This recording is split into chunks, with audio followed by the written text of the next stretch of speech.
Hello students, today will we discuss about revival and revolt as applied the romantic movement.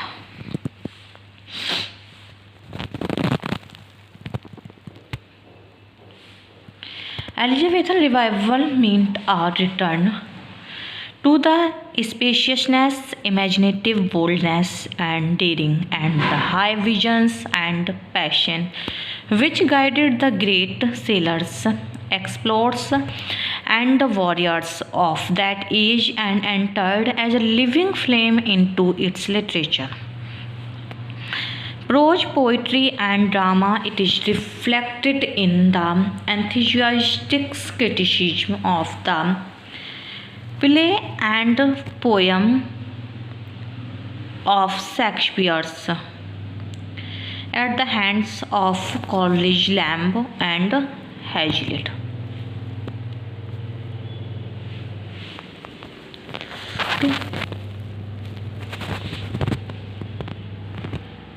First, a revolt against neoclassicism.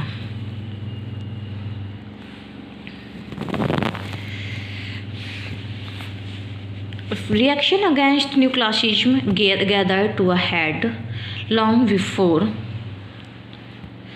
the end of the 18th century, till it was practically suppressed by the Romantic movement of the early 19th century, which it is well known was at once a revolt and a revival, both of which were many-sided and complex and require an analytical specification. The revolt was directed against the 18th century hypothesis of reason and judgment in favor of emotion, passion, and imagination, so that the heart came to be regarded as passion and imagination, so that the heart came to be regarded as passion and imagination, so that the heart come to be regarded as a wiser guide than the head.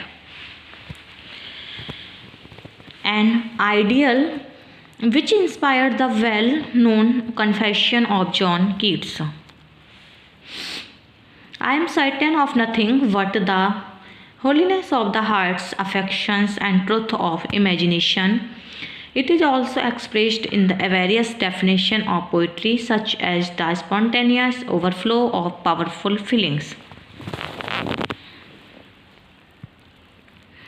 The language of passion and imagination, and the lava of passion whose eruption prevents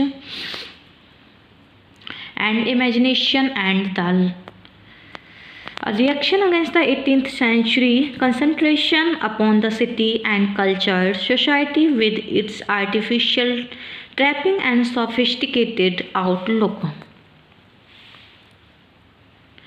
Decorum and code in favor of the passion for nature and for simple, unsophisticated and rustic humanity living in close association with nature, and for the innate purity, dignity, and adamant vision of childhood, both individual and of the race in general. The ideal is voiced in Rousseau's slogan of "Back to nature." In Cowper's "God made the country and man made the town," in the belief widely shared that civilization has been at fall from the innocence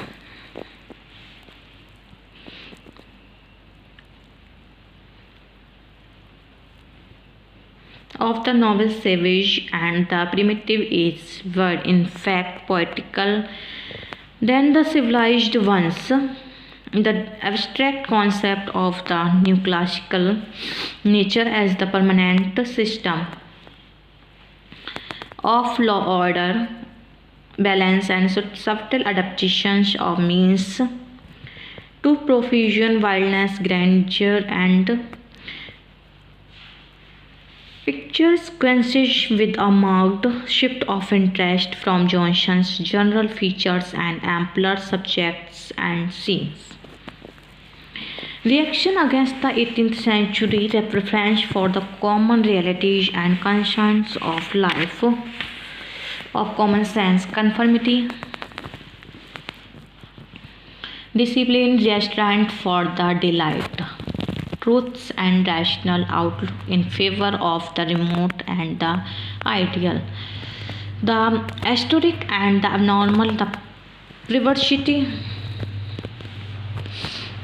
for the vague, the obscure, the sublime, and the profound, beyond the reach of the human region, even the dark, deep, below the conscious self. The poet rejected the neoclassical canons of objectivity,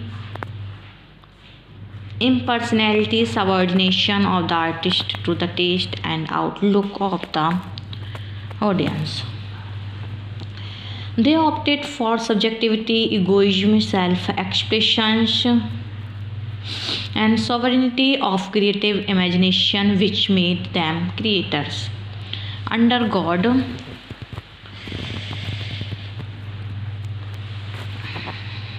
diviners of the mysteries of his creation and teachers and lawgivers for ages even not yet born.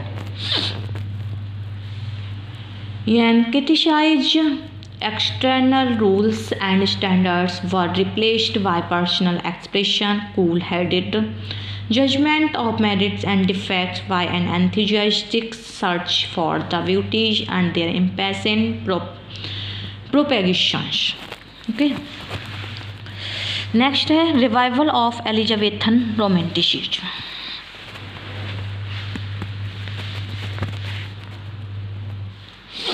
Let us now glance at the opposite side of the picture,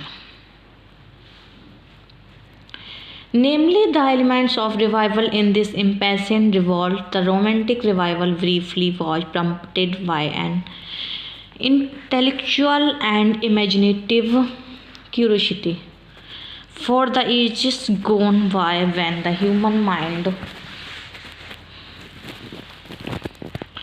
was less inhabited and love of freedom was a living flame. Three streams and met together in this process of revival: the medieval, the adaptations of the old popular poetic forms, the ballad, and the Icelandic saga, which were brought to the notice of the age by Percy's Relics and Macpherson's Oceans. Medieval chivalry, with its Gothic castles, courtly love, jousts, and tourney adventures, and spirited riding to battles, not without the elements of the superstitions and brutal violence, entered the Gothic novel and the prose and poetic compositions of Sir Walter Scott, the historiographer royal of the 19th century English fiction, who breathed a vigorous life into the dead bones of the heroes and knights long mouldered in the dusty grave, broke the age-long silence of the sleeping battlefields with the clashes of arms and confused alarms of struggle. The flight. The Gothic was rescued from the century-old eclipse and became indicative of the organic unity, the inner harmony of superficial diversities and wild irregularities which the Romantics loved and admired in the Gothic plays of Shakespeare. Elizabeth revival means a return to the spaciousness, imaginative boldness, and daring, and the high visions and passions which guided the great sailors, explorers, and warriors of that age, and entered as living flame into its literature, prose, poetry, and drama. It is reflected in the enthusiastic criticism of play and Poems of Shakespeare's at the hands of Coleridge, Lamb, Hazlitt, Keats, and Leigh Hunt. In the printed specimens of the beauty of some Elizabethan plays, in the pervasive influence of the Elizabethan blank verse tragedy on the poetic play of the great leaders and sustainers of the Romantic movement. Spenser's direct influence is apparent in Leigh Hunt and young Keats, while the Spenserian stanza remains the vehicle of some of the longest and best lyrical and narrative poems of the age. Hellenic revival signified passion for Greece as the mother of liberty, art, and culture. With its rich mythology and precious relics of the plastic card, Shelley is drunk with Platonic idealism and symbolic significance of the myth of Prometheus. Keats revives the Greek deities and lovers of beauty.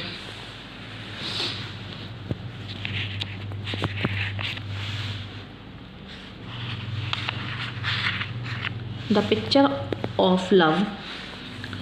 The new classical categories of poetry and style were rejected, and both became like short silk with different colors and shades commingled in a fluid form.